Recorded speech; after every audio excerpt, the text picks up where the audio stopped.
Hi there and welcome to this 2-minute tips video, and today we're going to look at autofocus priority for AFC and AFS.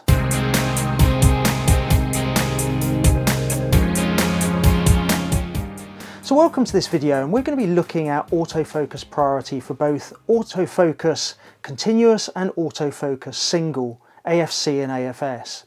They both have the same concept, so we've rolled them together into one video. However, they have separate settings, so you can set them differently for each of the modes. And what this functionality does is it allows you to tell the camera whether it can take photos before focus has been captured or whether it requires focus to have been captured before it releases the shutter. It can be found in the custom setting menu under options A1 for AFC and A2 for AFS. They're both identical and they both have two options if you go into them.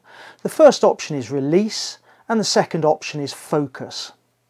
If you select release, photos can be taken whenever the shutter release is pressed, irrespective of whether focus has been captured or not. If you select focus, however, the camera will only take a shot when focus has been captured. The default is different for the two modes, so for AFC the default setting is release and for AFS it's focus. And what we need to do is think about this setting in combination with other settings such as shutter release mode and the nature of your subject. So if you're in AFC mode, then the camera will take a shot irrespective whether focus is captured, and that makes sense because you could have a moving subject or you could be moving the camera, and when you press shutter release you may also be having a continuous burst of shots you're taking, and therefore you want the camera to take the shot irrespective of whether it's in focus or not.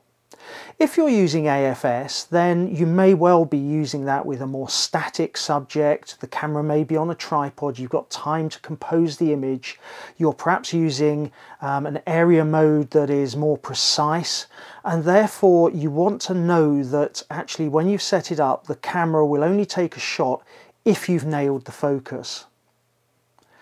So we need to perhaps think about these settings in combination with other settings such as the shutter release type. Are you using a continuous shutter release or a single shutter release?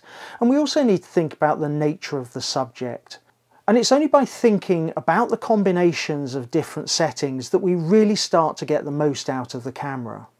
I hope you found this video useful. If you did, hit subscribe, hit the notification bell and you'll be notified of future videos, and I look forward to seeing you on a future video.